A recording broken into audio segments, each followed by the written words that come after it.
Tonight is the 29th of August, and this is the third night we're speaking on the Dhammapada.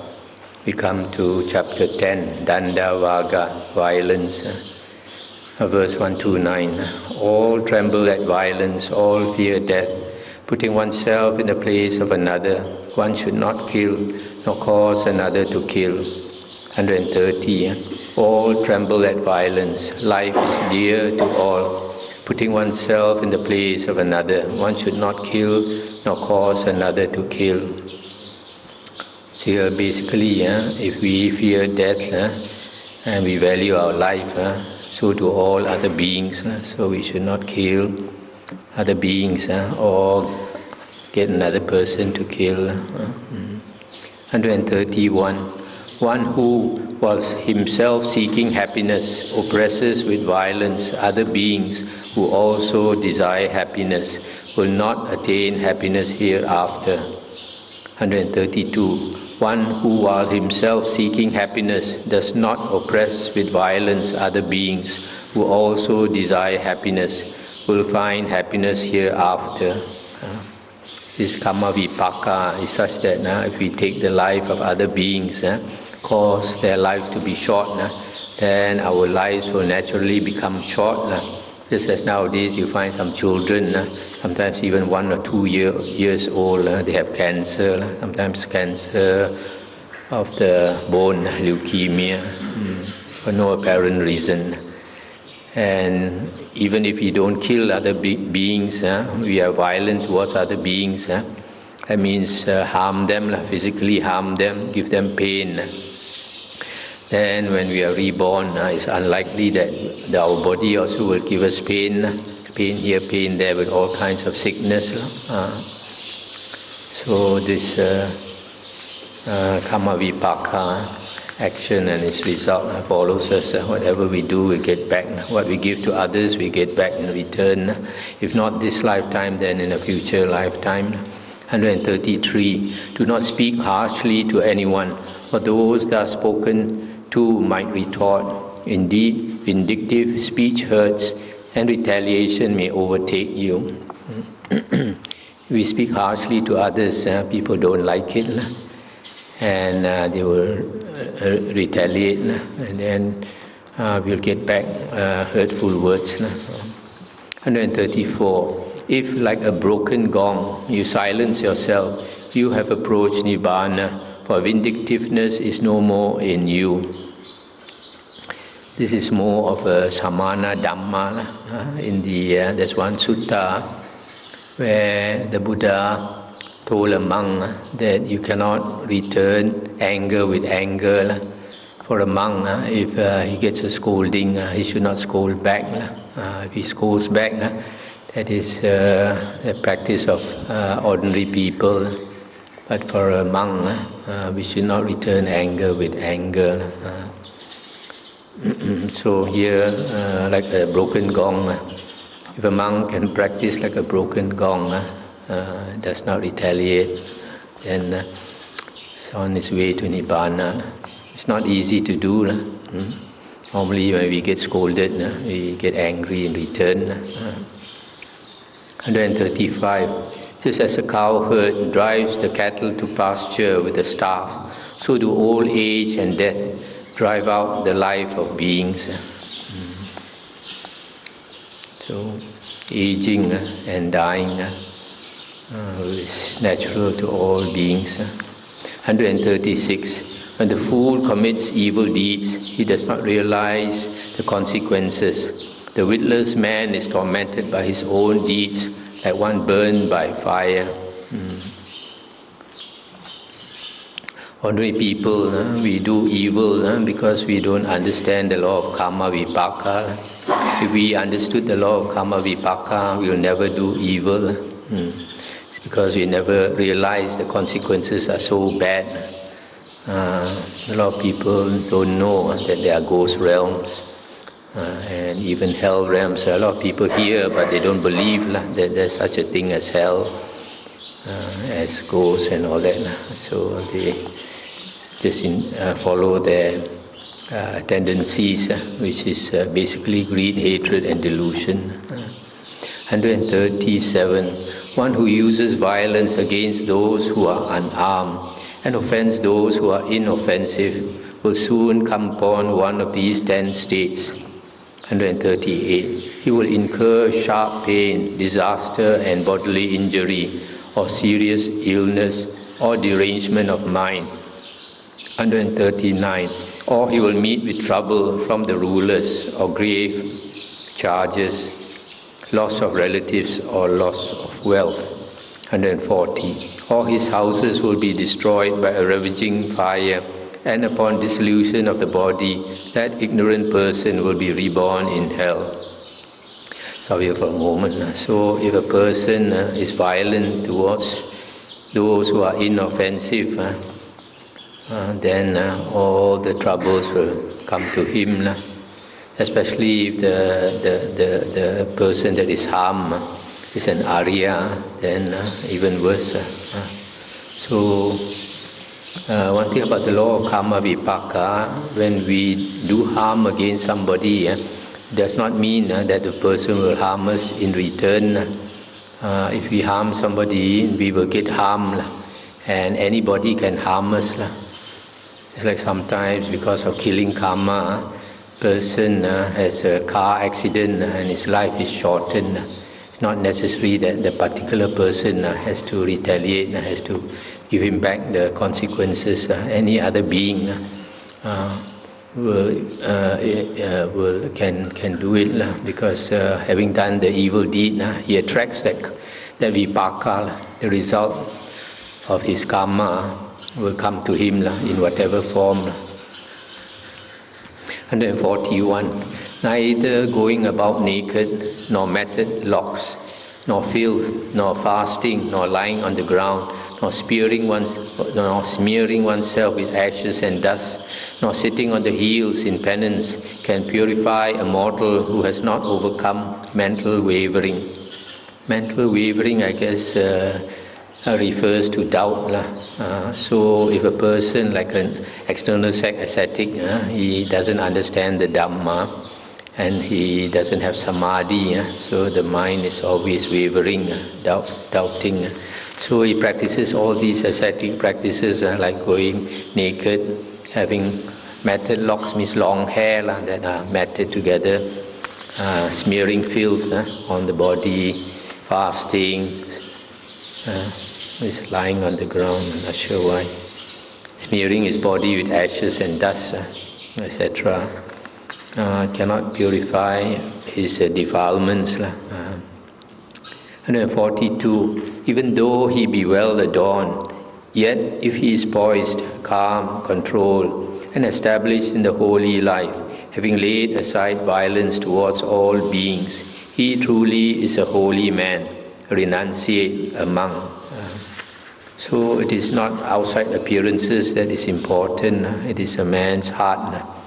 If the monk is calm, controlled, and is not violent towards any beings, then he is really practicing the right way of a monk. 143. Only rarely is there a man in this world who, restrained by modesty, avoids reproach, as a thoroughbred horse avoids the whip. So it's rare to find a person who is restrained and is not blamable. For him to be that, then he has this hiri otapa. Hiri otapa is hiri is a sense of shame, and otapa is fear of wrongdoing. So if he has these two qualities, then he'll be restrained. 144. Like a thoroughbred horse touched by the whip, be strenuous, be filled with spiritual yearning, by faith and moral purity, by effort and meditation, by investigation of the Dhamma, by being rich in knowledge and practice, and by being mindful, destroy this unlimited suffering. The Buddha says, if we understand the Dhamma, we know that death is very near, just around the corner, very soon will touch us. Then we must behave as if our head is on fire. quickly put out the fire, no time to waste. So in the same way, here it says, be strenuous, filled with spiritual yearning, effort and meditation, investigation of the Dhamma, practice, then you can destroy the suffering that's remaining. This unlimited suffering refers to the round of rebirths that is still waiting for most people. And this round of rebirths is incalculable. Will never end unless we become an Arya. So if you understand this, then you understand your head is on fire. If you don't make the effort, sooner or later you're going to fall into hell, because this samsara is so long. Sometimes you go up, sometimes you go down, and you go into hell unlimited number of times, ghost realm and all that. 145. Irrigators regulate the waters, arrow makers straighten arrow shafts, carpenters shape wood, and the good control themselves. Virtuous people, we always control our emotions, control our passions. Don't let our passions control us. So, as I mentioned before, the Buddha said, an uncontrolled mind is a source of great suffering. A well-controlled, a disciplined mind is a source of great happiness. Chapter 11, Jarrah, Varga, old age. 146. When this world is ever ablaze, why this laughter, why this jubilation? Shrouded in darkness, why don't you seek the light? So ordinary people in the world, we like to laugh, we like to be jolly, like to enjoy life. The Buddha said, how can you enjoy life when this world is ablaze? Ablaze with what? Ablaze with greed, hatred and delusion, ablaze with suffering, and shrouded in darkness of the knowledge of the Dhamma. Very few people come across the true Dhamma. If we have already come across the true Dhamma, we should not waste this opportunity. 147. Behold this body, a painted image, a mass of heaped up sores, infirm, full of hankering, with nothing lasting or stable. So our body is like a painted image, especially if people put makeup. As the Buddha says, a mass of heaped sores, infirm, sick, full of hankering, full of wants, hankering after this, hankering after that, desiring this, desiring that. But there's nothing lasting or stable in this body. So we always have to remember that the Buddha says, our body is no different from a corpse. In a few more years' time, our body will be a corpse.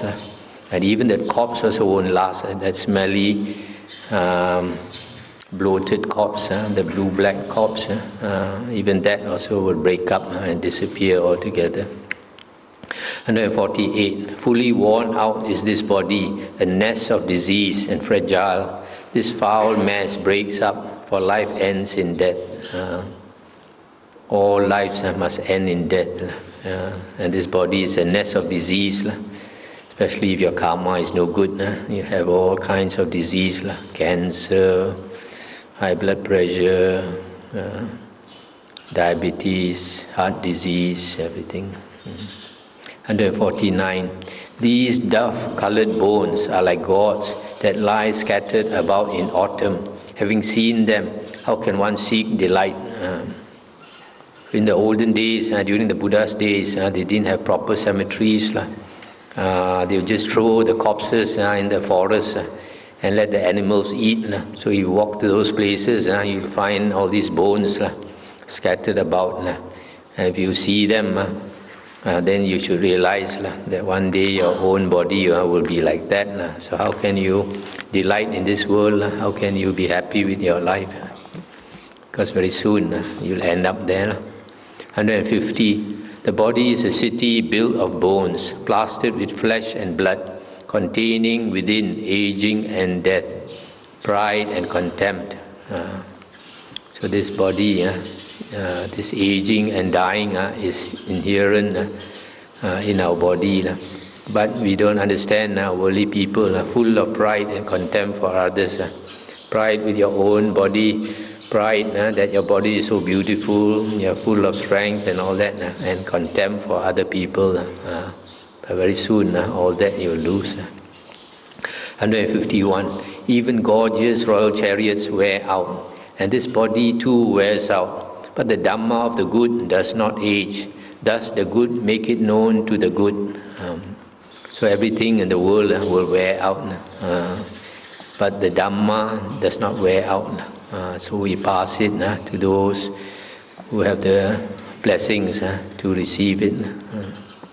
152. The man of little learning grows old like a bull. He grows only in bulk, but his wisdom does not grow. So a lot of people like that grow old like a buffalo, but wisdom does not grow. His wisdom is like the buffalo. 153. Through many a birth in samsara have I wandered in vain, seeking the builder of this house. Repeated birth is indeed suffering. O house builder, you are seen. You will not build this house again. All your rafters are broken and your rich bowl shattered. My mind has reached the unconditioned. I have attained the destruction of craving. This one we often chant. Aneka jati sangsarang sanda visang anibisang. Yeah. So this one, when the Buddha was enlightened, he uttered these verses. For a long time in samsara, he wandered through the round of rebirths, seeking the builder of this house, the creator. Because repeated birth is suffering. Each time we take birth, we suffer. Even if we are born in heaven, so we enjoy most of the time. But when it's time for us to die, you see the devas, they also have a lot of suffering. Buddha says, devas, even though their lifespan is millions of years, yet when they are about to die, they think, why so fast? I'm dying, I have to go off. And they still got a lot of things to do, just like human beings are very busy. A lot of things still haven't done. Then the Buddha says, house builder, you are seen. You will never build this house again. The mind has reached the unconditioned state. So maybe one day when you are enlightened, you'll also say this. 155. Those who in youth have not led the holy life, who have failed to acquire wealth, languish like old cranes in a pond without fish. 156. Those who in youth have not led the holy life, who have failed to acquire wealth, lie like worn-out arrows shot from a bow, sighing over the past, regretting. So if we don't practice the holy life, when we grow old, we have not acquired wealth, means not acquired blessings, not acquired merit. And then we are like old cranes in a pond, without fish, waiting to die. Sighing over the past, regretting, remorse, we didn't use our time properly. So we have the energy, we have the good fortune, especially to come across the Dhamma. In the whole world, very few people have the good fortune to meet the real Dhamma. And now that we have met the Dhamma, don't waste our time. Remember, at one time you were probably Deva. When you were passing away from the Deva realm, other Devas were telling you, take rebirth in the human realm. Remember? Then go and learn the Dhamma and have unshakable faith. That means understand the Dhamma so that you attain stream entry. So now the opportunity is here, don't waste it. Chapter 12, Atta Varga, the self. 157. If one holds oneself dear, one should diligently watch oneself. Let the wise person keep vigil during any of the 3 watches of the night. This refers more to monks. because the 3 watches of the night, the first watch is 6 to 10 p.m. The second or middle watch is 10 p.m. to 2 a.m. And the third watch or last watch is 2 to 6 a.m. So the Buddha always advised his monks to be vigilant during the whole night. That means you can take a rest but don't fall asleep. This is extremely difficult. 158. One should first establish oneself in what is proper. Then only should one instruct others. Thus the wise person will not be reproached.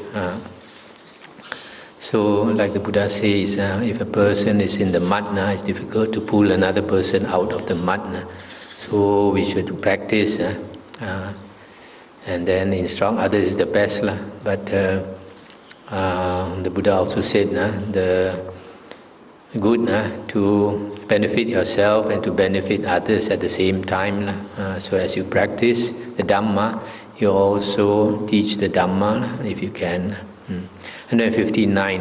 One should do what one teaches others to do. If one would train others, one should be well controlled oneself. Difficult indeed is self-control. Self-control is very difficult. So we should, the Buddha says, we should show example. If we don't practice, we tell others to practice, then it's people won't listen, just like a drunkard telling the son not to drink. 160. One is truly one's protector.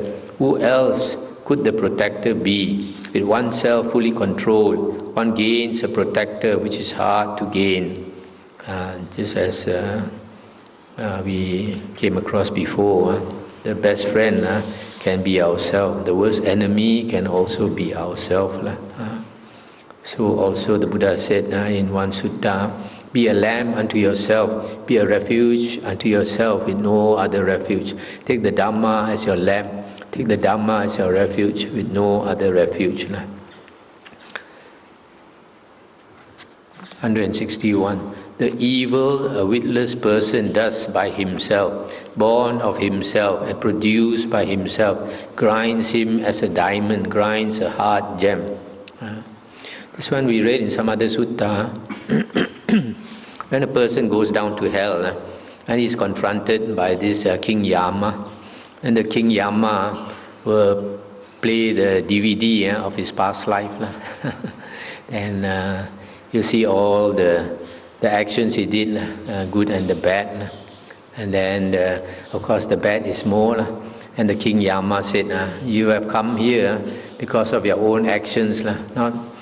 It was done by you and you alone, not by your mother, not by your father, not by your son, not by your daughter, not by your wife, not by anybody, but you alone. So you alone have to bear the consequences of your actions.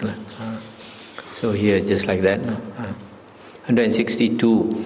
Just as a jungle creeper strangles the tree on which it grows, even so, a person who is exceedingly depraved harms himself as an enemy might wish. So if a person is depraved, that means he does all the unskillful actions, all the unwholesome actions, and he harms himself, just like a creeper strangling a tree. 163. Easy to do are things that are bad and harmful to oneself, but exceedingly difficult to do are things that are good and beneficial. Why is that so? Because our natural tendencies lead us to evil. Greed, hatred and delusion are our tendencies. It's not the opposite. So if we behave like normal, ordinary people, and then we follow our natural tendencies and we do harmful things because it's easy to do. But to do good things is like swimming against the current of life. 164. Whoever, on account of perverted views, reviles the teaching of the Arahants, the noble ones of righteous life, that fool, like the bamboo, produces fruits only for self-destruction. So you see the teaching of the Arahants, it's only later books, they say the teaching of the Bodhisattvas. During the Buddha's time, the pinnacle of the holy life is the Arahant. Even the Buddha himself is the Arahant. There are 10 names of the Buddha. If you look at the 10 names of the Buddha, one of them is Arahant. But the Chinese books don't like to use the word Arahant for the Buddha, so they say Yin Kong, worthy of offerings. But the actual fact is that the Buddha's name is Arahant. During the Buddha's time, only the Buddha was called the Arahant. The Buddha's disciples were never called Arahants. The Buddha's disciples were called liberated by wisdom or liberated by mind. Disciple liberated by wisdom and disciple liberated by mind. Only later, the later books call the Buddha's disciples Arahants. But actually the word Arahant is the Buddha's name. And the word Arahant comes from the word Arahata.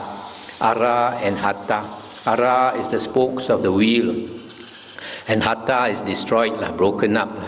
So the spokes of the wheel of existence, that means samsara. Samsara has been destroyed.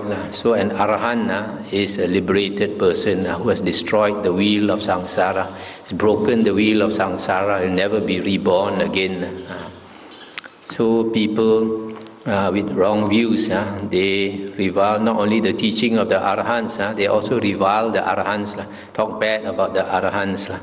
So the fool, like the bamboo, is going for self-destruction. 165. By oneself is evil done. By oneself is one defiled. By oneself is evil left undone. By oneself is one purified. Purity and impurity depend on oneself. No one can purify another. In the same way, no one can bless another. Nowadays, a lot of people like to ask for blessings from monks. Not only to bless him, sometimes even to bless the car, bless the house. All this nonsense. 166. Let one not neglect one's own welfare for the sake of another, however great. Clearly understanding one's own welfare, let one be intent upon the good. This is another one of my favorite verses. You see, although it's important to help others, but you have to help yourself also. Let one not neglect one's own welfare for the sake of another, however great. A lot of people, we always give some excuse not to practice the spiritual path, the holy path. Although we know death is just around the corner, we say we have to look after our family, we have to look after our children. Sometimes the children are already born and grown old, then they say have to look after the grandchildren. Always all these excuses. But when death comes, death is not going to listen to your excuse. Oh, I have to. Let me finish looking after my grandchildren first. Chapter 13, Loka Varga, the world. 167. Do not follow the vulgar way. Do not live in heedlessness. Do not hold false views. Do not linger long in worldly existence. So don't be heedless. If you are heedless, careless, you'll be lingering a long time in samsara, worldly existence. 168. Arise, do not be heedless, lead a life of good conduct. The righteous live happily both in this world and the next. 169. Lead a life of good conduct, do not lead a base life. The righteous live happily both in this world and the next. So the Buddha says, arise. Don't be careless. Don't continue with the old way. Now that you've heard the Dhamma, make an effort. 170. When one looks upon the world as a bubble and a mirage, the king of death does not see one. So, since the world, actually our world, is going to crash very soon, just like the share market. It doesn't matter whether people say the world is going to end at 2012 or whatever time. Our own world is very soon coming down because our life is so short. So if we practice, then only the king of death cannot see you if you have reached the deathless. 171. Come, behold this world, which is like a decorated royal chariot. Here fools flounder, but the wise have no attachment to it. So most people, we like the world, just like we like a decorated royal chariot. We want to play with the royal chariot. So a lot of people like to play in the world. That's how they flounder in the ocean of samsara. But the wise slowly let go of the attachments. 172. One who, having been heedless, is heedless no more, illuminates this world like the moon freed from a cloud. 173. One who by good covers the evil he has done, illuminates this world like the moon freed from a cloud. So if we have been careless before and we understand the Dhamma, then we are careless no more. And we practice the spiritual path. And we practice the spiritual path, then whatever evil we have done, we can cover it. A very good example is Angulimala. He killed hundreds of people, and he is bound for, he should be destined for hell and end up in hell for millions and millions of years because he understood the consequences. Having heard what the Buddha said, he strove very hard and then became an Arahant.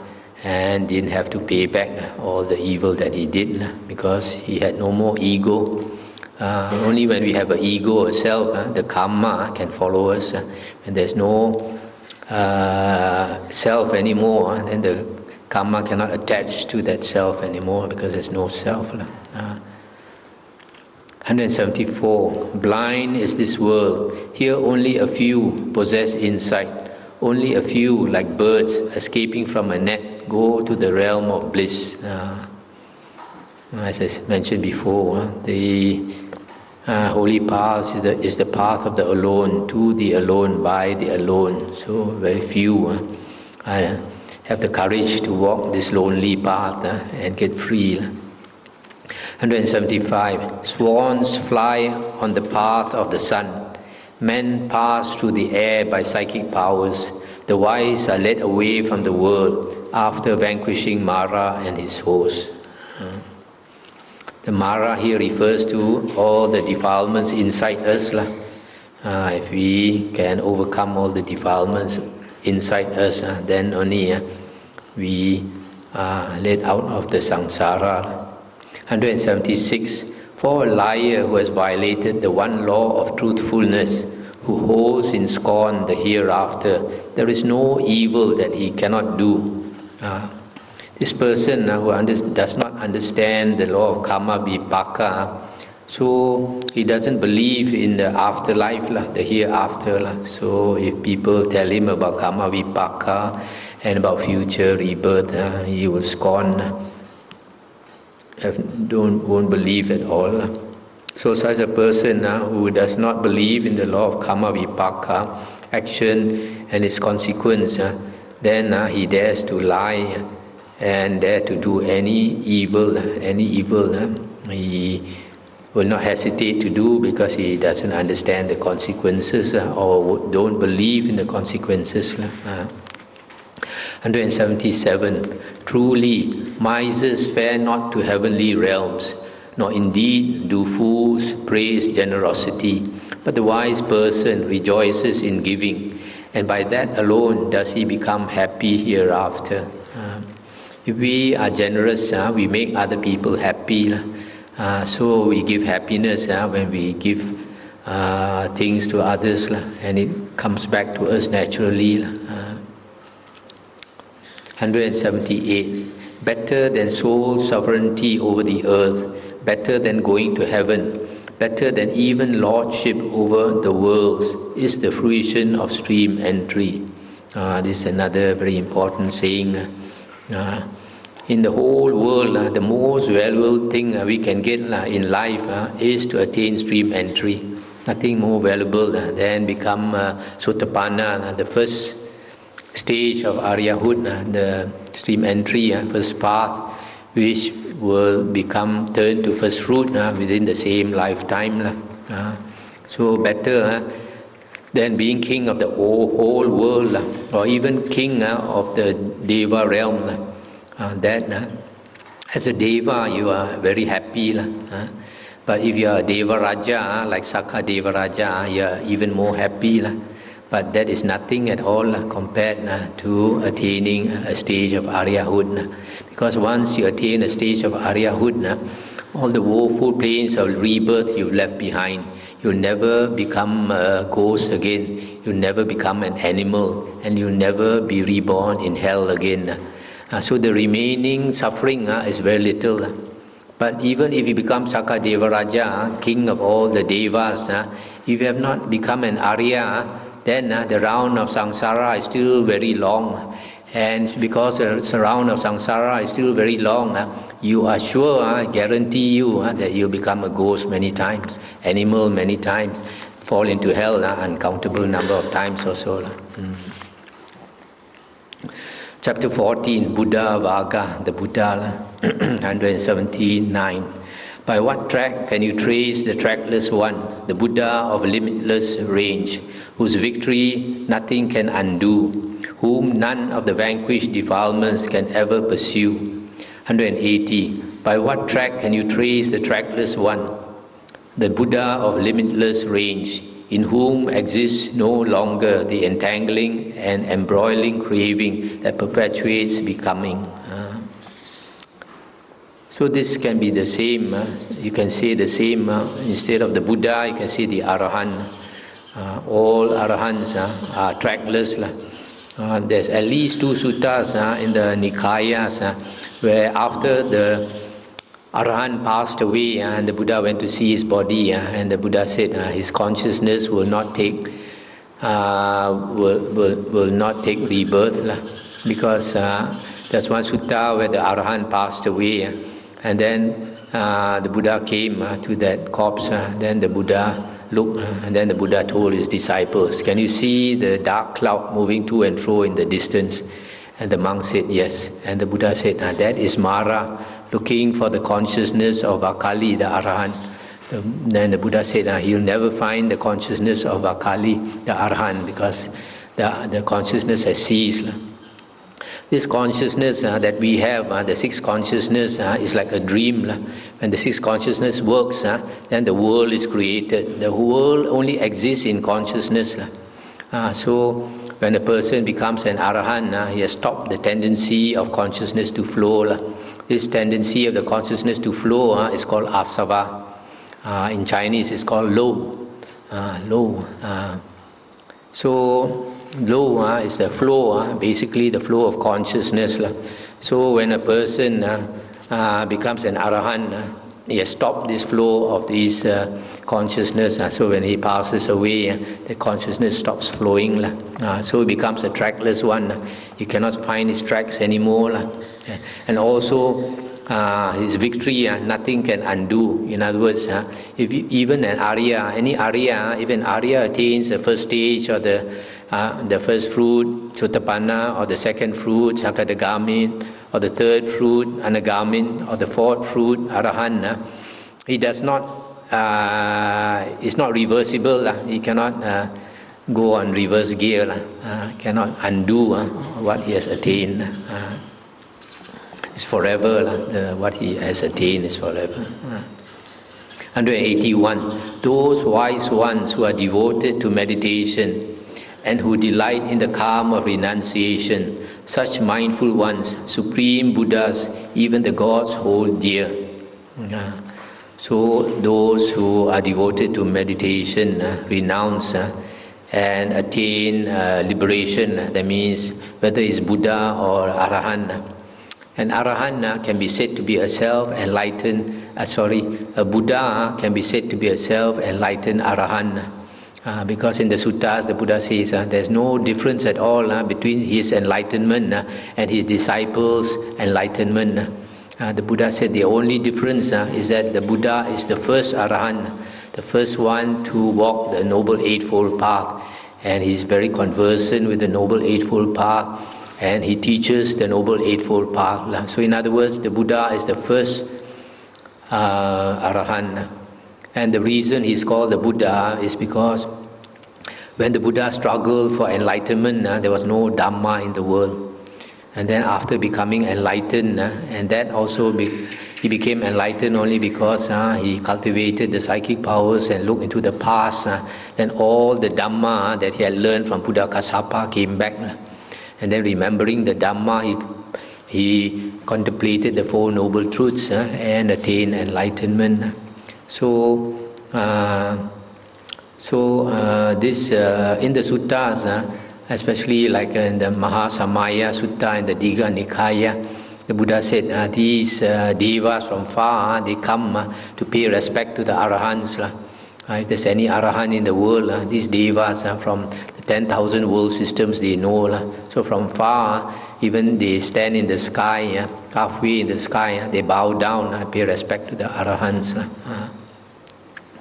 182. Hard is it to be born a human being. Hard is the life of mortals. Hard is it to gain the opportunity to hear the good Dhamma. And hard indeed to encounter the arising of the Buddhas. So it is very difficult to get the human body, and now we have it. Because in the human body, we can practice the Dhamma. If you are born as a Deva or a Devi, life is so good, you don't see suffering, you don't taste suffering, you're not inclined to practice the holy path.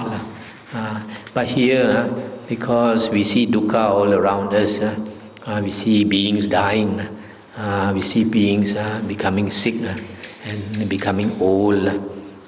So we see impermanence, so we want to practice. So this life as a human being is extremely valuable.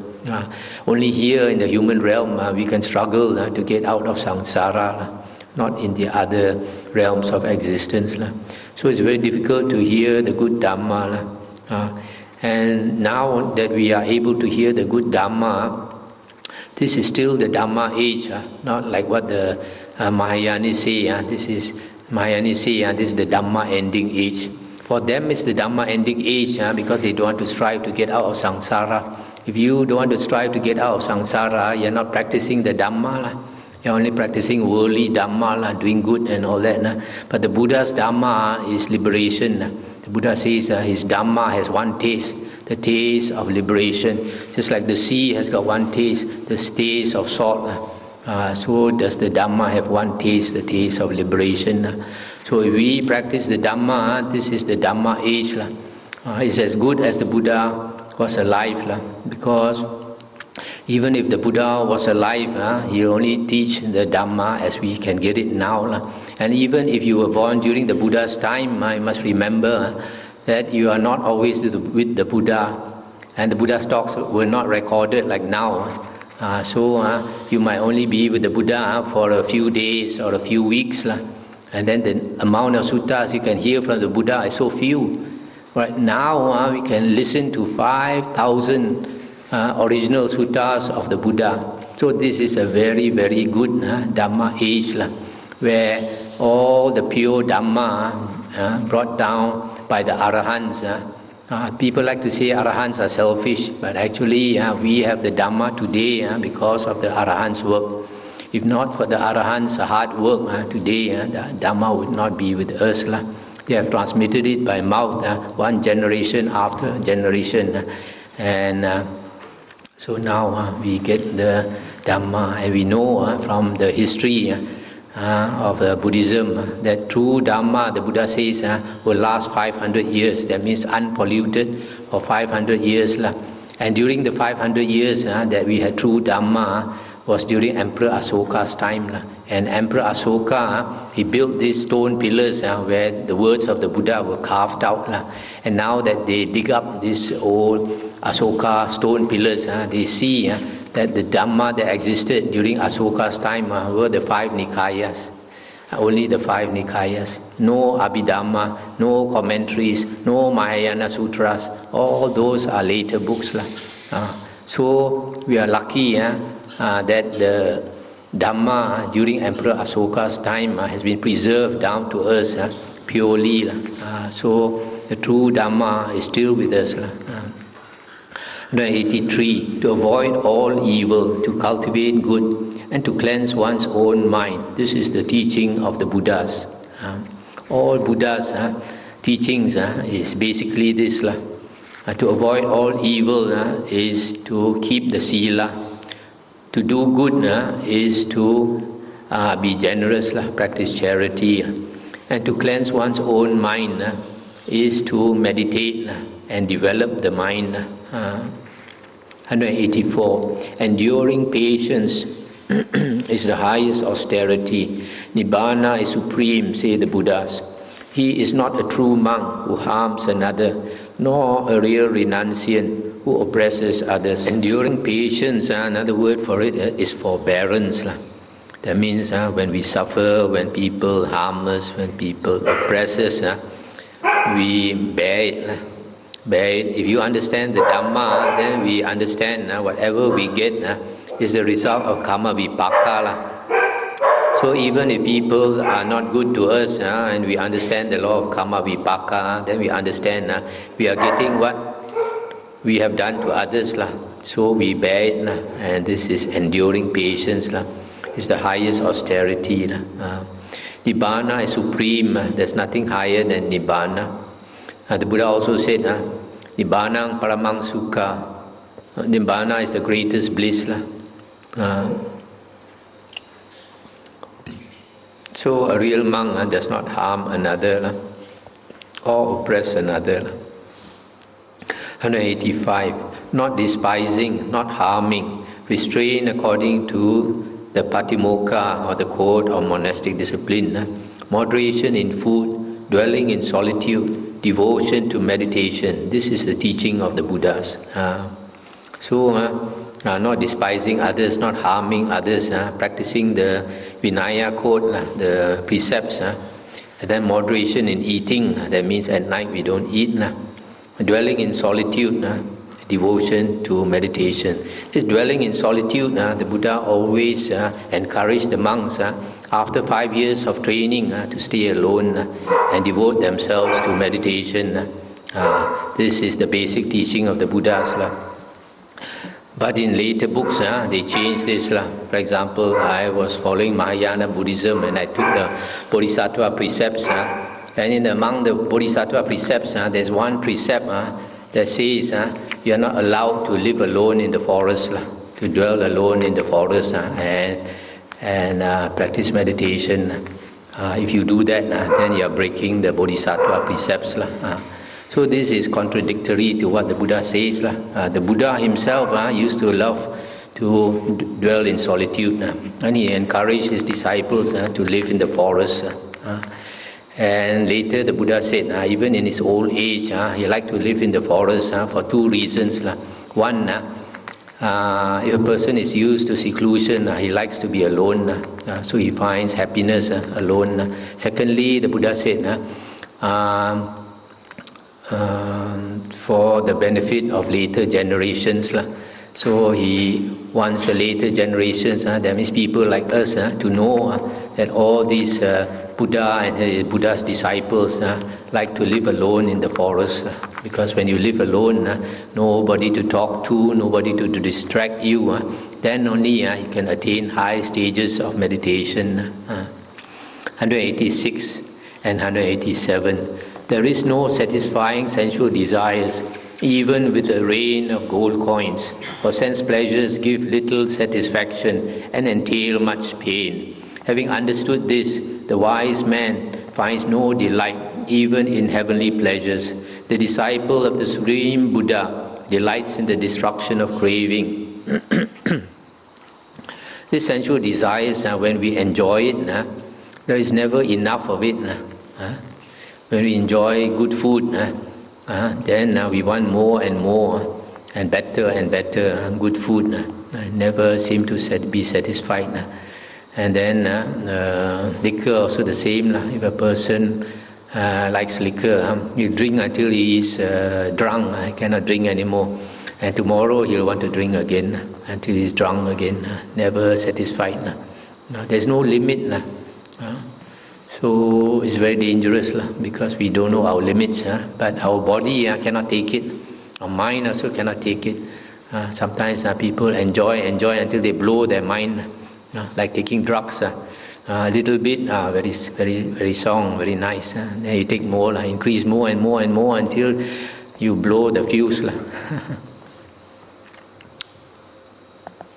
So this basically is saying that even if the gold coins rain down from heaven, you get so much gold, still they are not satisfied. In the suttas, the Buddha, this Mara came to tempt the Buddha and told the Buddha to stop meditating and told the Buddha he can turn the whole mountain into gold for the Buddha. And the Buddha said, even if you turn 2 mountains into gold also, there won't be satisfaction. So sensual pleasures can never be satisfied. Only satisfy us for a short time. 188. People driven by fear go for refuge to many places, to hills, woods, groves, trees and shrines. 189. This indeed is no safe refuge. This is not the refuge supreme. Not by resorting to such a refuge is one released from all suffering. 190 to 191. One who has gone for refuge to the Buddha, the Dhamma and the Sangha penetrates with wisdom the 4 noble truths: suffering, the cause of suffering, the cessation of suffering, and the Noble Eightfold Path leading to the cessation of suffering. 192. This indeed is a safe refuge. This is the refuge supreme. Having gone to such a refuge, one is released from all suffering. So when we have fear, when there is danger, we try to hide. Wherever we go, it's not safe because this karma vipaka is following us. Death, not only death, aging is following us, sickness is following us, dying is following us. So there's no refuge in the world, but only when we go for refuge to the Buddha, Dhamma and Sangha and understand truly the 4 noble truths. Then when we understand really the 4 noble truths, we attain Dhammachakku, Fayen, the eye of the Dhamma or the vision of the Dhamma. When a person attains the Dhamma, understands the Dhamma according to the original suttas of the Buddha, then the Buddha says that person has attained right view, the first path of the first factor of the Noble Eightfold Path. And once you attain the first factor of the Noble Eightfold Path, you have entered into the Noble Eightfold Path. If you have not attained the right view, you have not entered into the Noble Eightfold Path, because the Noble Eightfold Path, you can only enter from the first factor. You cannot enter from the last factor or the 7th or the 6th factor. No other factor you can enter, because the Buddha says, if you want to practice the Noble Eightfold Path, you must attain right view first.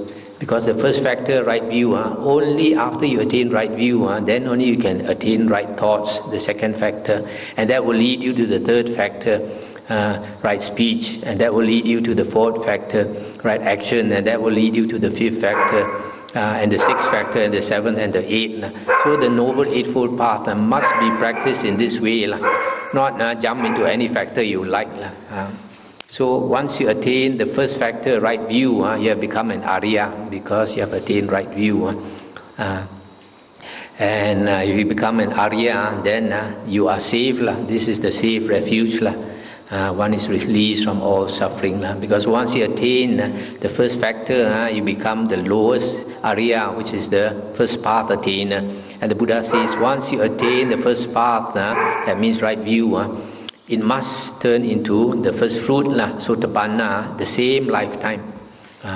So once you become a Sotapanna, first fruition, you have a maximum of 7 more lifetimes. Not more than 7 more lifetimes, you'll be out of samsara.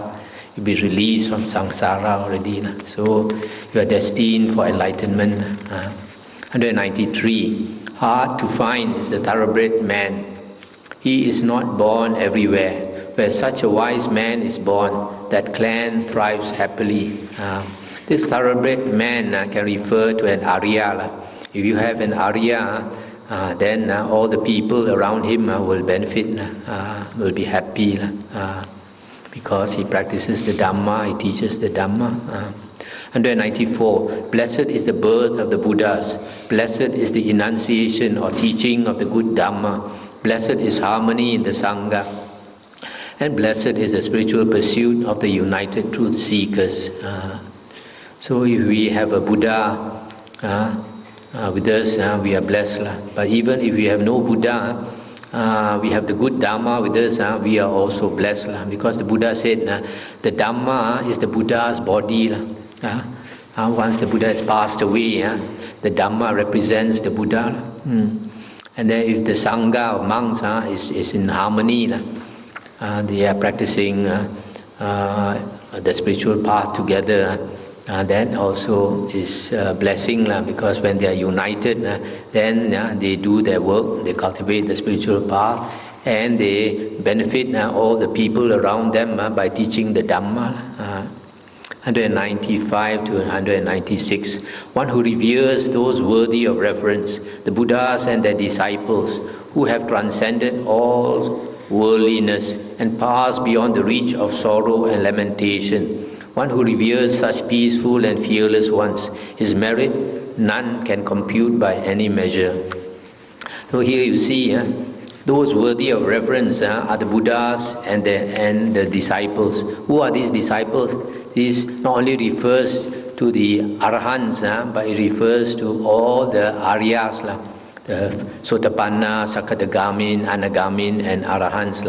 So if lay people, they pay respect to the Buddha and the Aryans, then the merit cannot be measured. So conversely, if you talk bad about Arahants, if you talk bad about any Arya, then the evil is also uncountable. Okay, I think I'll stop here. Anything to discuss? There is no mention Vihara. Looks like it's external meaning, or also a anchor for inner. Okay, but this term Mara can refer to this Satan. In Christianity is called Satan. This Mara in Buddhism, in the Buddha's teachings, is a being who lives in the highest heaven, in the sensual desire realm. In the sensual desire realm, there are 6 heavens above the human realm, and the highest is the 6th heaven, called Paranimita Vasavati. And those beings there have very great blessings. They use other devas to create what they want. Those in the 5th heaven, their blessings are also extremely high. This Paranimita Vasavati. In the 5th heaven, the blessing is so high that whatever they want, they just think about it, and it appears out of nowhere. And the 6th heaven, they use these beings to do work for them, whatever they want. So in the 6th heaven, you have a being called Mara.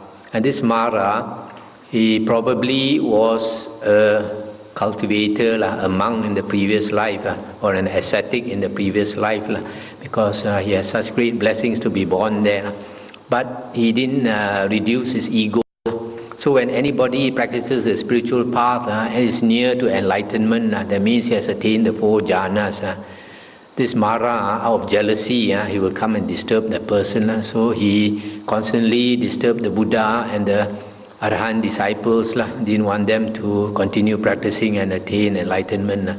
He even disturbed this Jesus Christ and other highly attained ascetics.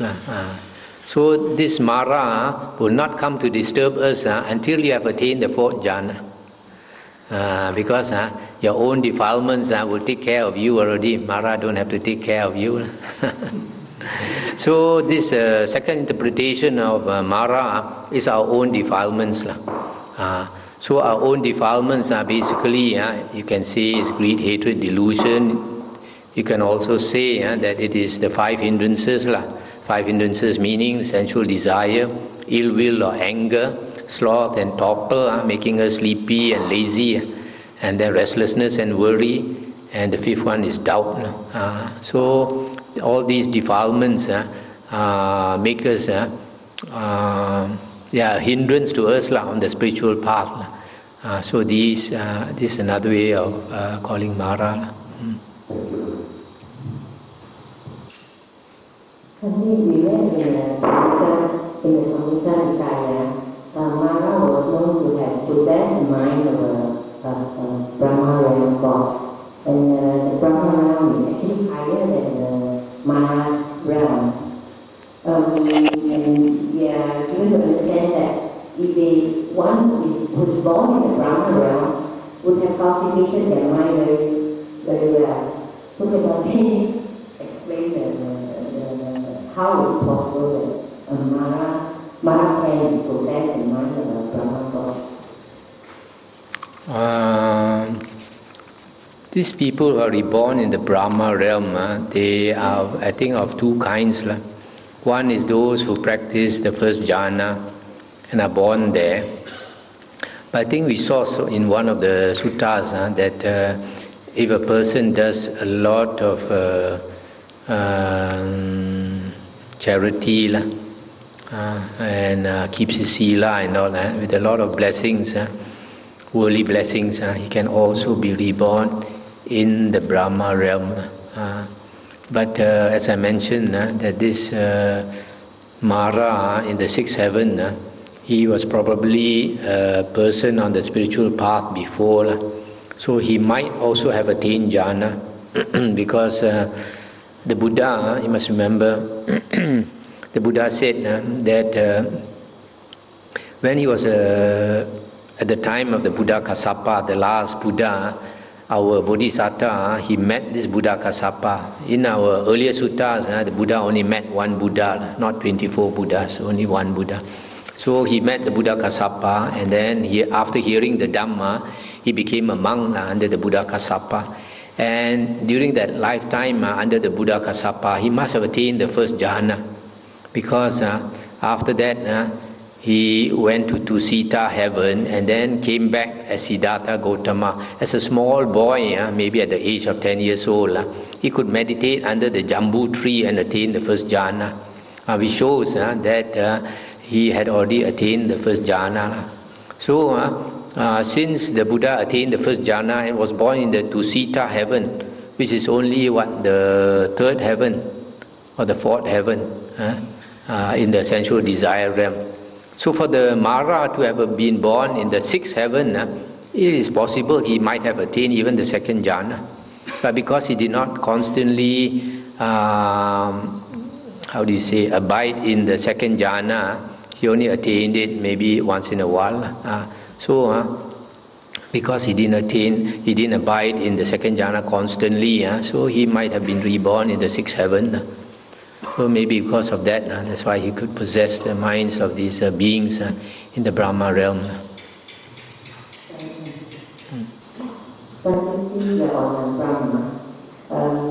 Tendency, I'd like to say that there are some who are pursuing the spiritual path. They say they either make or break during this lifetime for liberation, rather than end up in the Brahma realm, because it will take a long time in the Brahma realm. So that they say they may not be able to attain to liberation if they will be born in the Brahma realm. They may miss the boat in the sense they may not, when they are being born again, they might not meet the sadhana. Yes, but then we must see that even the other heavens in the sensual desire realm, they are very, very long.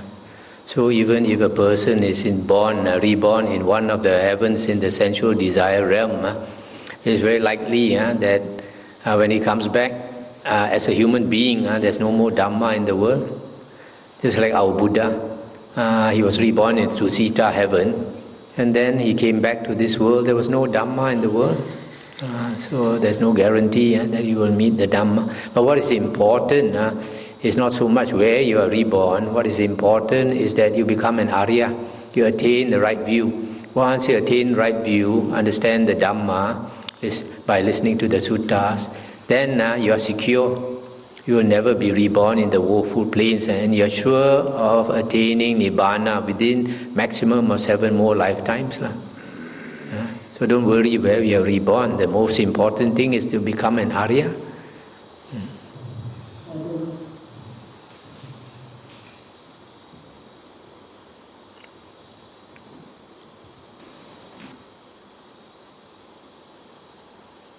Okay, shall we end here?